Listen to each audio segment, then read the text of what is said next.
Latihan kesadaran dalam aktivitas sehari-hari. Misalnya, saat kamu makan, fokuslah pada rasa makananmu. Saat berjalan, perhatikan langkah kakimu. Saat berbicara dengan seseorang, dengarkan mereka sepenuhnya tanpa tergesa-gesa memikirkan apa yang akan kamu katakan selanjutnya. Kedengarannya sederhana, tapi justru ini yang sering kita lupakan. Dalam dunia yang penuh gangguan, kita mudah terseret ke dalam notifikasi berita buruk dan pikiran yang terus-menerus berputar di kepala. Tapi orang yang hidup dengan kesadaran penuh memiliki sesuatu yang tidak dimiliki banyak orang, ketenangan. Karena mereka tidak lagi terjebak dalam pusaran pikiran yang tidak berguna. Mereka ada di sini di saat ini, menikmati apa yang sedang mereka jalani. Jadi setiap kali pikiranmu mulai mengembara, tanyakan pada dirimu sendiri, apakah aku benar-benar hadir di sini saat ini? Jika belum, kembalilah.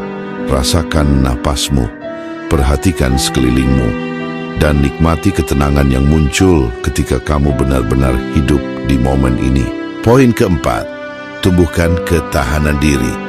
Ketahanan diri bukan hanya tentang seberapa kuat kamu bertahan dalam situasi sulit, tetapi juga tentang bagaimana kamu bangkit kembali setelah mengalami kegagalan atau kesulitan.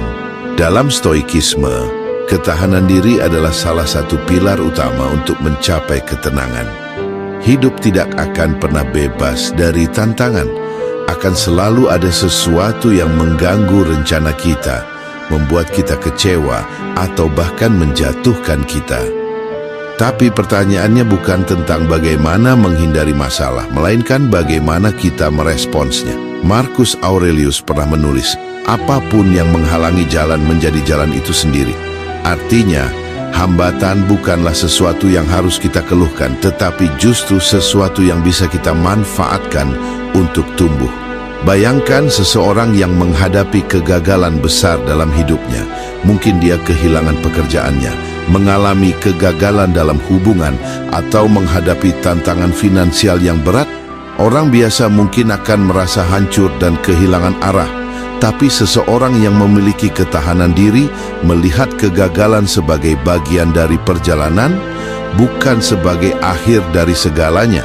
Lalu, bagaimana kita bisa membangun ketahanan diri seperti ini? Pertama, ubah cara pandangmu terhadap masalah. Alih-alih melihatnya sebagai sesuatu yang menghancurkan, lihatlah sebagai kesempatan untuk belajar.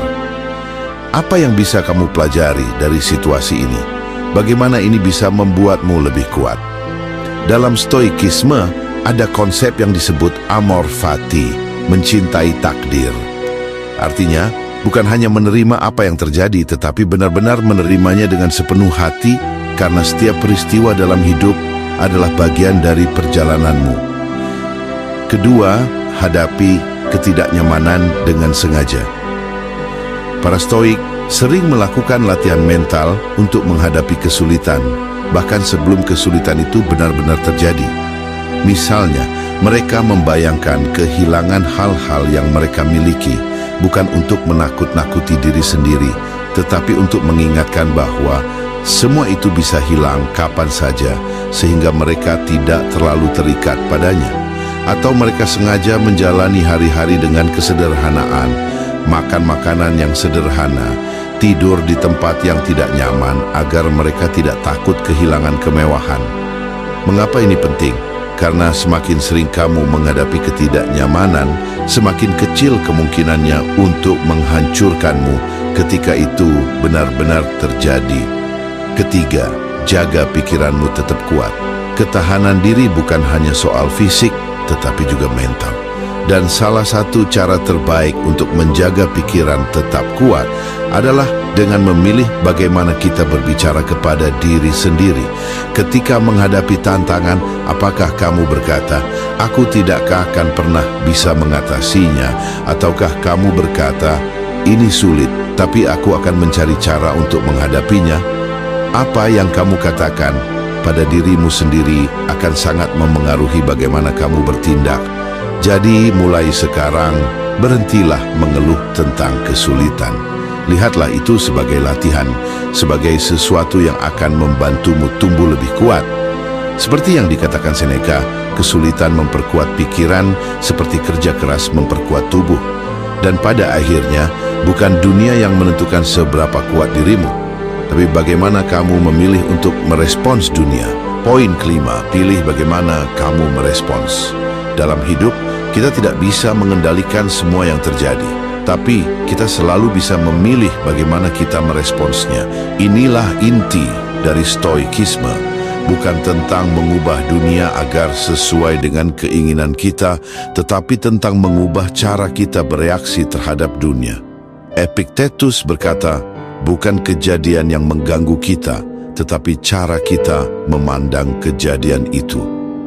Bayangkan seseorang yang menghadapi penghinaan atau kritik tajam dari orang lain. Kebanyakan orang akan bereaksi secara emosional, merasa marah, sakit hati, atau bahkan membalas dengan kemarahan yang lebih besar. Tapi seorang stoik akan berhenti sejenak dan bertanya pada dirinya sendiri, apakah aku benar-benar harus marah? Apakah kata-kata mereka benar? Apakah reaksi emosional ini akan membantuku? Seringkali kita bereaksi secara otomatis tanpa benar-benar berpikir.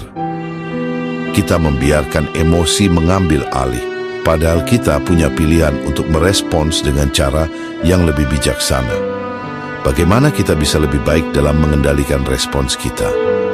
Pertama, beri jeda sebelum bereaksi.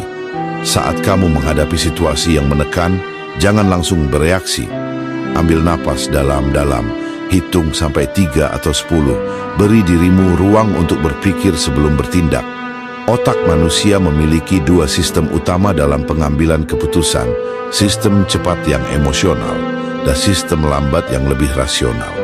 Jika kita langsung bereaksi, kita seringkali menggunakan sistem yang cepat dan impulsif.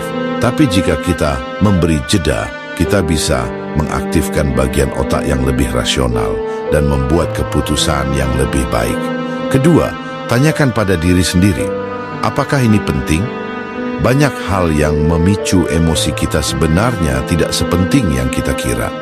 Jika seseorang menyalipmu di jalan, apakah itu benar-benar sesuatu yang layak membuatmu marah sepanjang hari?